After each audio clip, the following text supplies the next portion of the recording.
Assalamu alaikum to everyone who's watching this video lecture. This is Waqar from Cambridge International Science College at Talagam. Welcome to all the students in classroom training video lecture. I hope you would have all the lecture which were delivered by me, Arsan Mumtaz. Dear student, I was talking about present indefinite as active as in my previous lecture. As you know very well, I have already elaborated that what was the identity of present indefinite. Present indefinite की पहचान के अंदर हमने पढ़ा था कि the sentence of Urdu language ends with ता है, ती है या ते है, और वो सिर्फ काफ़ी नहीं, इट इज़ नॉट इनफ। उसके साथ मज़ीद कौन सी चीज़ शामिल थी? मेन वर्ब का होना ज़रूरी है, यानी मेन वर्ब का एग्जिस्ट करना ज़रूरी है। And the third, no compulsion, उसके अंदर कोई मजबूरी नहीं होनी चाहिए। When these three things are completed then that particular sentence is included into present indefinite active voice. So here is the chart with singular subject.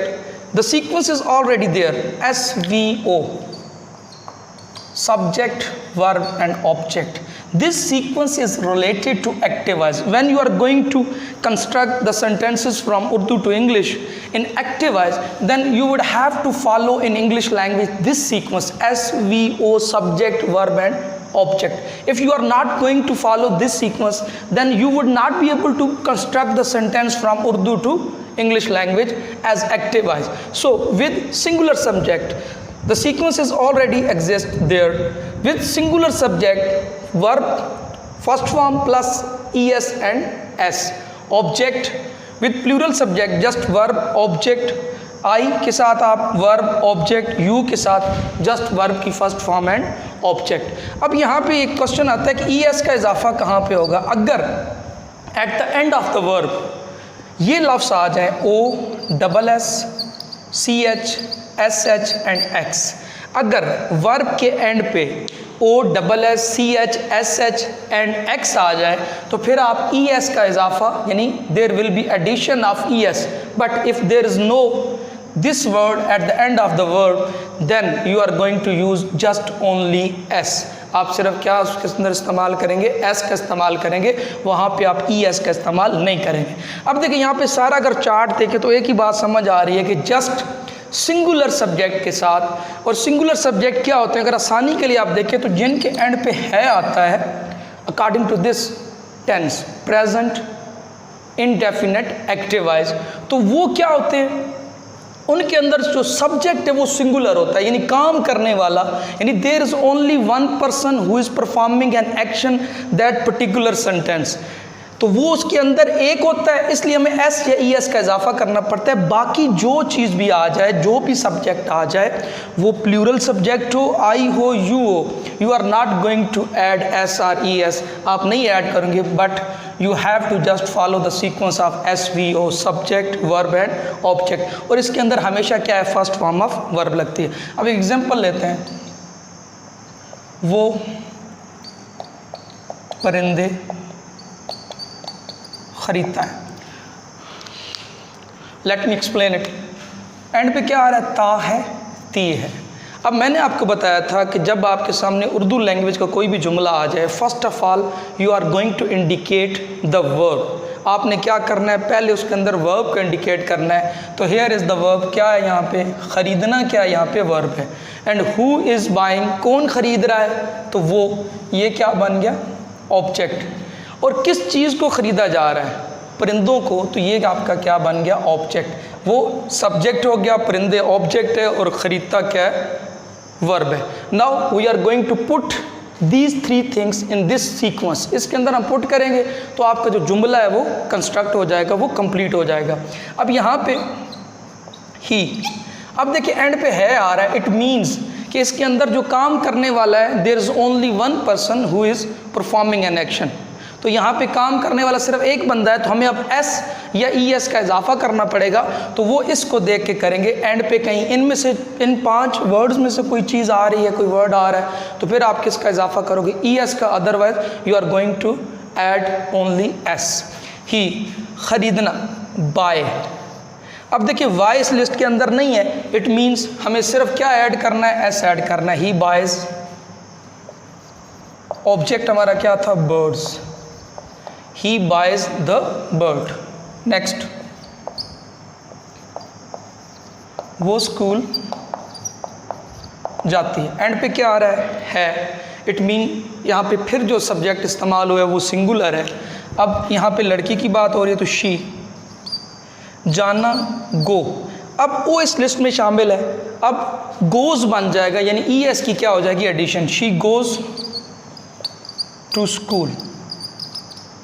तो यहाँ पे देख सकते हैं ये इसका सब्जेक्ट है, ये इसका वर्ब है और ये इसका ऑब्जेक्टिव पार्ट है। यहाँ पे सब्जेक्ट है, ये जाना वर्ब है और जो स्कूल है उसका ऑब्जेक्टिव पार्ट है।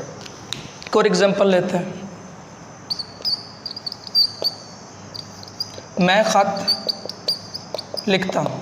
अब देखिए यहाँ पे कोई है नहीं यार, और जब है नहीं है तो we are just following this sequence, subject verb की फर्स्ट फॉर्म और प्लस क्या आ जाएगा, ऑब्जेक्ट आ जाएगा। लेकिन यहाँ पे फिर आपको इंडिकेट करना पड़ेगा कि यहाँ पे सब्जेक्ट कौन सा है, वर्ब कौन सा है और ऑब्जेक्ट कौन सा है। अगर यहाँ पे गौर करें तो काम कौन सा हो रहा है, लिखना, तो ये एक्शन हो गया यानी वर्ब हो गया। और कौन है लिखने वाला इस जुमले के अंदर, गौर करें, मैं ख़त लिखता हूँ, कौन है लिखने वाला, तो मैं, तो ये सब्जेक्ट हो गया। किस चीज़ के ऊपर काम हो रहा है, किस चीज़ को लिखा जा रहा है, ख़त को, तो ये क्या हो गया, ऑब्जेक्ट। तो यहाँ पे तीनों चीज़ें विविड हैं, क्लियरली डिफाइंड है कि ये सब्जेक्ट है, ये वर्ब है और ये ऑब्जेक्ट है। Right now you can construct a sentence from Urdu to English very easily. तो यहाँ पे आप सबसे पहले आई लिखोगे, आई सब्जेक्ट आ गया।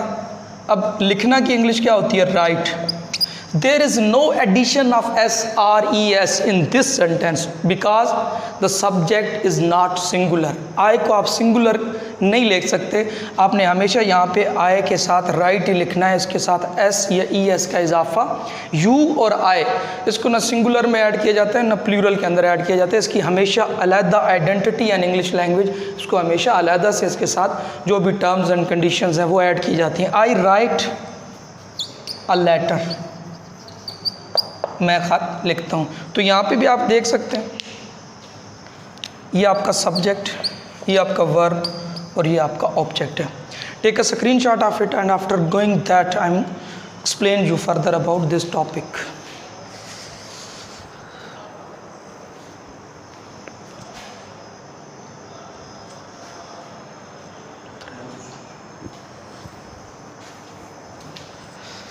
Dear student, I hope you would have taken the screenshot of it. So right now I am going to erase it, and after that I am moving toward the second part of this tense, which is related to negative sentences. Negative sentences being नफ़ी फ़िक्रात। अब जब आप नफ़ी फ़िक्रात की तरफ बढ़ते हैं then you are also going to follow two pattern। आपको दो pattern follow करने पड़ते हैं। उसके अंदर आप क्या करते हो, एक तो लगाते हो does और दूसरा इस्तेमाल करते हो do, और प्लस क्या आ जाता है इन दोनों के साथ, नॉट। अब जो सिंगुलर थे ना,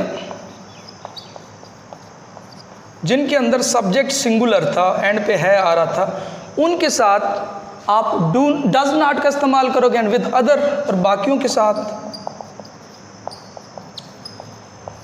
चाहे वो प्लूरल है, चाहे वो आई है, चाहे वो यू है, तो सब के साथ आप क्या इस्तेमाल करोगे, डू नॉट। सो इसकी एग्जांपल लेते हैं,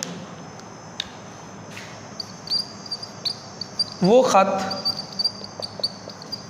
नहीं लिखता है। अब ये जो नहीं है ये निगेशन को इंडिकेट कर रहा है, यानी it is indicating the negation of this sentence. यानी somebody is saying that particular person is not doing that particular work, वो ये बंदा काम नहीं कर रहा, तो ये इसकी निगेशन हो गई है। अब एंड पे क्या आ रहा है, तो यहाँ पे देख सकते हैं जब है आएगा तो वो सब्जेक्ट क्या होगा, सिंगुलर होगा, और जब भी सिंगुलर सब्जेक्ट होगा तो आपको किसका इस्तेमाल करना पड़ेगा, डज नॉट का। ही डज नॉट, यहाँ तक बात कंप्लीट है।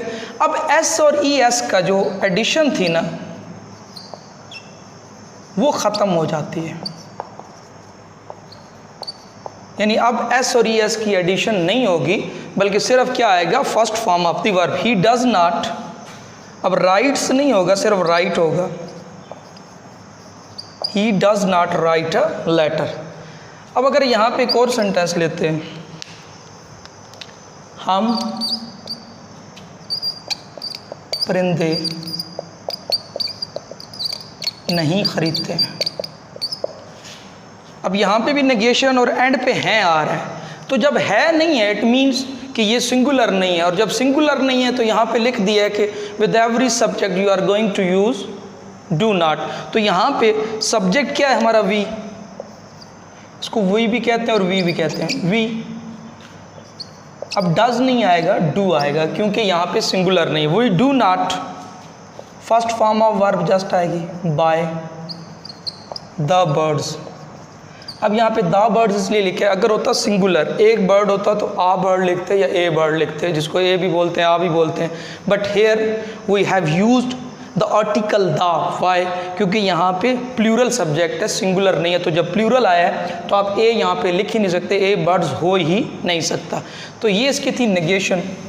अब इसका जो थर्ड पार्ट है वो रिलेट करता है इंट्रोगेटिव, इसको इंटरोगेटिव बोलते हैं, तो वो इसकी रॉन्ग प्रोनाउंसिएशन है, बेसिकली इसको हम इंट्रोगेटिव कहते हैं, ठीक है। इसके अंदर सवाल होता है, यानी सवालिया फ़िक्रात इनको हम कहते हैं। इसके अंदर निगेशन नहीं होती बल्कि आस्क होता है, यानी कोई चीज़ आप किसी से पूछ रहे हैं। तो यहाँ पे हम क्या करते हैं कि जो हमारे दो हेल्पिंग वर्ड्स थे ना, इनको बेसिकली हेल्पिंग वर्ड्स बोला जाता है, डू या डज को, और इसका एक और नाम ऑक्सिलरी वर्ब होता है। अगर आप लैंग्विस्टिक के अंदर इसको बोलें तो ये ऑक्सिलरी वर्ब है, और सिंपल इंग्लिश के अंदर इसको हम हेल्पिंग वर्ड्स का नाम देते हैं, नॉट वर्ब्स। डज और डू इनको हम सब्जेक्ट से पहले लिख देते हैं, ये नहीं कहना कि स्टार्ट पे लिख देते हैं। स्टार्ट पे WH फैमिली आती है, वाई, वट, हु, हुज, हुम, हाउ एट्सेट्रा, तो हमेशा स्टार्ट पे WH फैमिली आती है। लेकिन जब इनके बारे में बात की जाती है तो इसका रूल क्या है कि इनको सब्जेक्ट से पहले लिखना है। अब ये जुमला इस तरह से होगा कि जब आप अफर्मेटिव सेंटेंस यानी पॉजिटिव जुमला उसको कन्वर्ट करते हैं तो इसके अंदर आपको एक तो क्या ऐड करना पड़ता है उर्दू लैंग्वेज के अंदर, स्टार्ट में क्या। अब यहाँ पे ट्रांसलेशन जब इंग्लिश में किए रहेंगे तो यहाँ पे वट नहीं लगाना, ये बड़ी इंपॉर्टेंट बात है। उर्दू में क्या लिखा होगा, लेकिन जब आप इंग्लिश में इसको ट्रांसलेट करेंगे तो आपने वट का इस्तेमाल नहीं करना, बल्कि वो डज या डू के अंदर ही वो बात क्लियर हो जाएगी, क्या वो ख़त लिखता है। अब देखिए यहाँ पे पहले सबसे पहले एंड पे क्या आ रहा है, इट मीन्स यहाँ पे सिंगुलर है, और जब सिंगुलर का हमने नेगेटिव बनाया तो here we have already used does, हमने डज का इस्तेमाल किया। इट मीन्स यहाँ पे हेल्पिंग वर्ड कौन सा है या ऑक्सिलरी वर्ड कौन सा है, ऑक्सिलरी वर्ब वो फिर डज है, यानी सिंगुलर आ रहा है तो डज। अब डज को आप ही से पहले लिखेंगे, यानी सब्जेक्ट से पहले, तो सब्जेक्ट से पहले क्या आ गया डज, अब आ गया ही, बाकी सारा का सारा सीक्वेंस वो SV रहेगा, SVO subject, first form of verb and object. Does he write a letter, और आखिर पे क्या आ गया क्वेश्चन मार्क। एक सेंटेंस इसका और लेते हैं, क्या मैं स्कूल जाता हूँ या क्या मैं कॉलेज जाता हूँ। अब यहाँ पे हूँ आ रहा है, इट मीन्स ये सिंगुलर सब्जेक्ट नहीं है, तो जब सिंगुलर सब्जेक्ट नहीं है तो I have already told you about that you are going to use do in negative sentences, do not. तो यहाँ पे हमारे पास ऑक्सिलरी वर्ब क्या बन गया, डू। अब हम डू को आई से पहले लिखेंगे, यानी सब्जेक्ट से पहले, सो डू आई। अब यहाँ पे देख सकते हैं आई सब्जेक्ट है, ही भी आपका सब्जेक्ट है, and do and does are written before I and you, यानी सब्जेक्ट से पहले लिखे गए डू आई, बाकी सारा सीक्वेंस वही रहेगा, गो टू स्कूल। अब इसके अंदर सवालिया नफ़ी भी बन सकता है, उसके अंदर आप क्या करते हैं कि सब्जेक्ट के बाद फिर नॉट ले आते हैं, इसको हम कहते हैं नेगेटिव इंट्रोगेटिव। नेगेटिव ये इसका फोर्थ पार्ट है जो लास्ट पार्ट होता है। नेगेटिव इंट्रोगेटिव के अंदर आपने जस्ट क्या करना है, नहीं दोनों को मैं बना देता हूँ, does he not write a letter, what it means, इसकी उर्दू क्या बनेगी, क्या वो ख़त नहीं लिखता है। तो ये सवालिया भी हो गया और साथ में क्या हो गया, नफ़ी भी हो गया। तो डियर स्टूडेंट, ये आपका जो टेंस है एक्टिव वॉइस के हिसाब से क्या हो गया, कंप्लीट हो गया। और मैं उम्मीद करता हूँ इस लेक्चर को आप स्किप नहीं करोगे, वीडियो को एंड तक देखोगे और इसकी यकीनन नोट्स बनाने की कोशिश करोगे। अपना ख्याल रखिएगा, अपने घर वालों का ख्याल रखिएगा। शुक्रिया।